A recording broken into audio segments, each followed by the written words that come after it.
Hi everyone, welcome to my Game Week 38 transfer plan video. It's the last one of the season, I cannot believe it. Last opportunity for us to make gains in our mini leagues, and in this video I've got 3 players for you that should help you shoot up those leagues. I've got 2 midfielders and 1 striker. No defenders, we're not looking to use our last transfer on a defender on the last game week of the season. Now if this sounds good to you, do me a favour, drop a like and subscribe. Let's get straight into it. Before we look at the transfers, I need to look at my team and see where the problematic areas are and which players should be leaving for me to bring these players in. As you can see, I've got 1 free transfer, 1.7 million in the bank. Currently got 2 yellow flag players, which is not ideal at all. Let's start with the defensive one. SALIBA. Now this is a huge issue for me. The reason is I was looking at him as a locked clean sheet against Southampton. It's reported he's got a bit of a hamstring injury, so I don't think he's going to be playing in game week 38, which is a big shame. Most of us were thinking at least we've got Southampton in game week 38, which should be at minimum a 6-pointer. This is looking very unlikely. It's causing me issues. I'm more than likely going to have to delve into my bench. The second injured player is ISAK, another one which is very frustrating. I mean, we could tell recently he's not been himself. Quite a lot of managers have already sold him, and fair play if you already have. If you're like me and you've kept him, that fixture against Everton is so tempting. Everton have nothing to play for, which by the way, we're going to talk about team motivation in a minute, so hang around for that as well. So ISAK would have been ideal, but now with the yellow flag, it was reported by Eddie Howe that it's a groin injury and it's not that bad, so you never know. In theory he could play. What I'd like to say here is that as it's such an important game for Newcastle, basically fighting for Champions League position, even at 75% they're going to risk him, which might mean I don't transfer him out and I keep him in the team. These are my 2 big concerns because they actually might not even play, so it's whether I sell them or bench them, which we'll talk about a little bit more later on. The other concerns I've got triple Crystal Palace, who have just won the FA Cup, and you've seen how teams behave after winning such a trophy. They don't have nothing to play for in the league. Is this going to be a problem for me? One of those could be sold this week as they play Liverpool at home, which is not an easy game. And my 2 Nottingham Forest players have Chelsea at home, which is not an ideal fixture. Again, doesn't look that great on paper. So I will definitely be using 1 free transfer to bring in one of these players I'm going to show you soon. But it's a possibility I bring 2 of them in and take a -4, especially if someone like ISAK is out. Now we do need to talk about team motivation. It's that time of the season now where loads of the teams are on the beach. You've heard that term. Teams have either been relegated, they don't care no more. Teams have already won their trophies, they can't move up a place in the Premier League. So we're trying our best to avoid those teams that basically have nothing to play for. Now, of course, a team might not have nothing to play for and still perform well in game week 38. It can happen. But without a doubt, it does help if you have a team that's got a motive for the final game of the season to put out their strongest team, their best players, and look to win the game. With Liverpool and Arsenal, they're first and second. Liverpool champions, Arsenal second.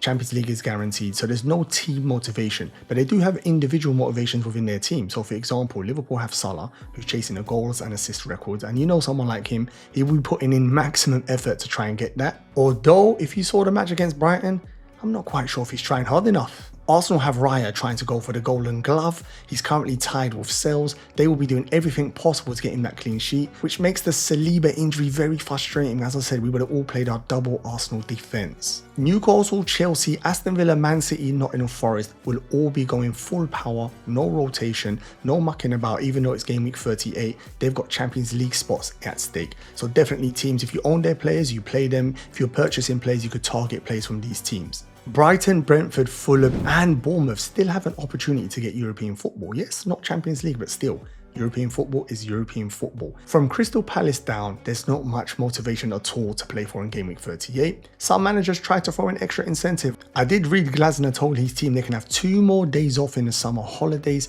if they get a couple more points. So that's a manager trying to give his teams a bit more incentive, as they know it's very hard to be up for a game when they've won the FA Cup and they've got nothing to do in the Premier League. Does this mean we shouldn't target players with any motivation? Not at all. You're going to see one of my transfers potentially coming in is a player in theory with no team motivation. The first transfer I want to talk about is Bowen. What an outstanding season he's having, even though the team he plays for, West Ham, are having a poor season. Top player, always seems to deliver, and I'm quite surprised that West Ham have managed to keep hold of him. He looks like he can play at a Champions League team. The reason I'm actually looking at Bowen is because I've got someone like Eza playing against Liverpool at Anfield, which is going to be a very difficult fixture, and I'm thinking I can go for someone like Bowen and attack this gorgeous fixture, Ipswich away.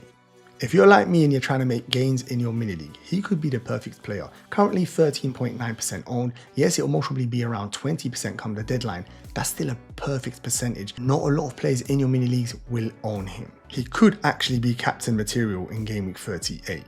If you go on Google form, Bowen's picture will come up. I mean, just look at this for consistency. He's only had 3 blanks in the last 10 game weeks. He's had 44 points returned in the last 5 game weeks. As I said, super consistent. And the minutes are also incredible. Shouldn't have an issue worrying about him playing in game week 38. Bowen predominantly plays from the right hand side, cutting on his left foot, which is very, very dangerous. You've seen over the years, he's mastered that technique. Cutting in, defenders know what he's going to do and they can't stop him. He's very involved, but at times Potter will play him directly through the middle, depending on the system they play. The graphic on the right hand side is his shot map, and that should fill you with confidence. This tells you the majority of his shots are inside the box. High probability, high XG quality shots, which is very good for us potential owners.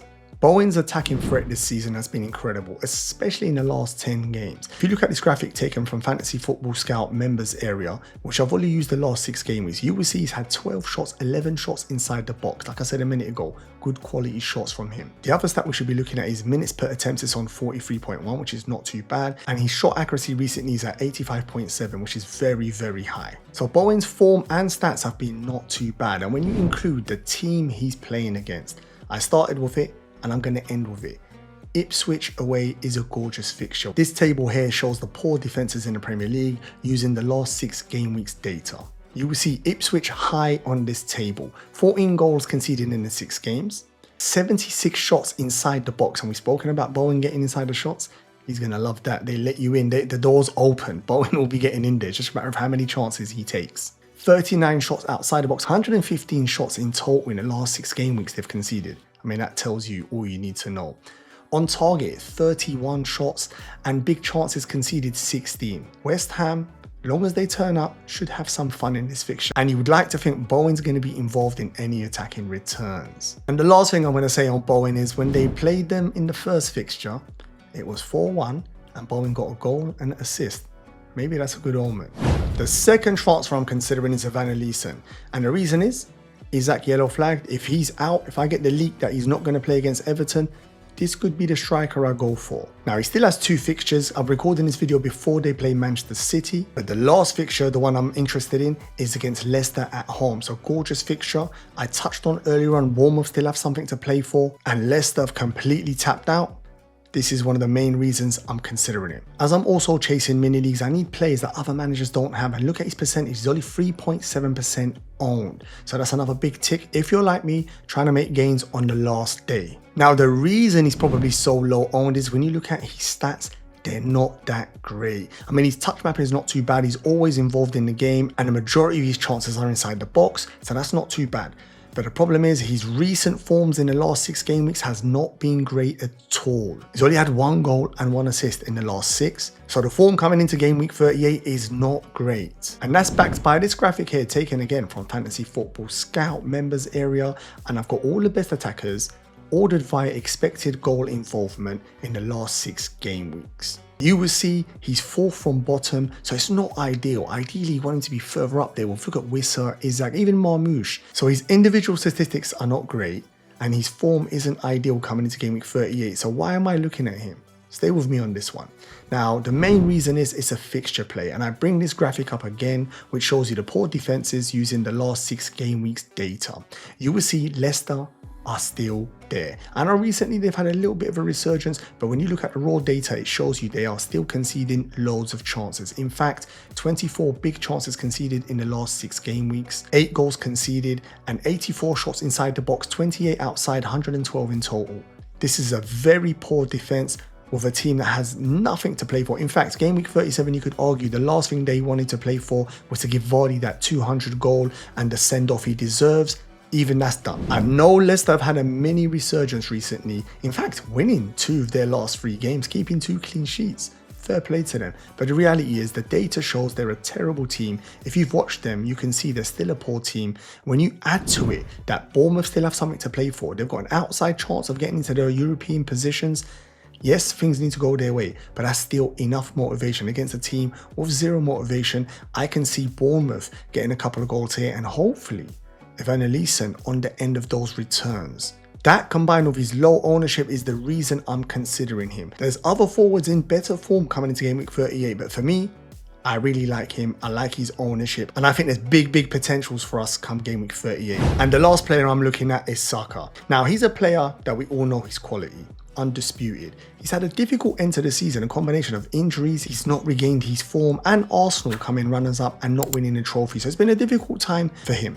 And that's probably amplified by his ownership at 17.4. Yes, it will be a bit higher before the deadline, but still, someone like him, he's normally in the 30s, 40s minimum, as he's one of the top FPL players. The reason I'm considering Saka is currently on the screen, and that is that Southampton fixture. Terrible team, terrible defense, playing against one of the best teams in the Premier League. Let's not get it twisted. And if they turn up, even with a rotated team, if they turn up against Southampton, we're looking at 3, 4, 5 goals. We know at the end of the season, we do get some shocking results. Maybe this is one of the games where Arsenal win 8-0. Now, bringing that graphic back up again, I have to use it because we're targeting terrible defenses. Surprise, surprise, Southampton are up there. You could see big chances conceded, 12, the amount of shots, 75 in the box, 41 outside, 116 total, 10 goals conceded in the last 6 games. Saka's individual statistics coming into game week 38 are not that great. The graphic here shows you the best attacking midfielders, ordered via expected goal involvement using the last 6 game weeks data. As you can see, Saka near the bottom there, I think he's 5th from bottom, which isn't ideal. To be fair to Saka, when he's fully fit, he would always be near the top, one of the best midfielders in the Premier League. And looking at his recent form, again, not ideal at all, but this might be a good thing. It might put a lot of managers off going for him, thinking there's other ones out there who are in much more form, who have better statistics, which is good for us if we're chasing mini leagues. Maybe this is someone we can bring in and captain. Let's not forget, he's a player capable of double-digit returns, penalty taker. There's a lot going for him. It's clouded at the moment by the recent poor form and just the bad press Arsenal's had recently. I'm not going to let that blind me, and part of me really wants to go for Saka. I want an Arsenal attacker for that last game week, but if it's not Saka, there is other options. If you've got budget constraints, you can't get to him without maybe taking a hit, there's 3 other options. Now we've got Trossard, who's deadly in front of goal. All we need to know or get assurances that he's actually going to start that game week. Martinelli, who's ended the season not too bad. I mean, me personally, I expect much more from him, especially from a goal and assist perspective. He's got all the incredible attributes and such a dangerous player, but I think he should be returning more. Maybe this is the game week where he does actually do that. And lastly, we have Havertz, who's just come back from long-term injury, so of course it's a super risky move. You would need leaks basically to say he's starting, and even then, might only play 60 minutes, but who knows? That might be enough for you. Could play up front in a game, as I said, where Arsenal might score 4 or 5 goals. But out of all of the Arsenal attackers, Saka's clearly the best one to own. And if we do get an indication he's starting, I think we're all going to get FOMO if we don't own him in that fixture. So this is my current starting team for game week 38. Raya and Saliba both start, of course they would. Gorgeous fixture, almost looks a guaranteed clean sheet.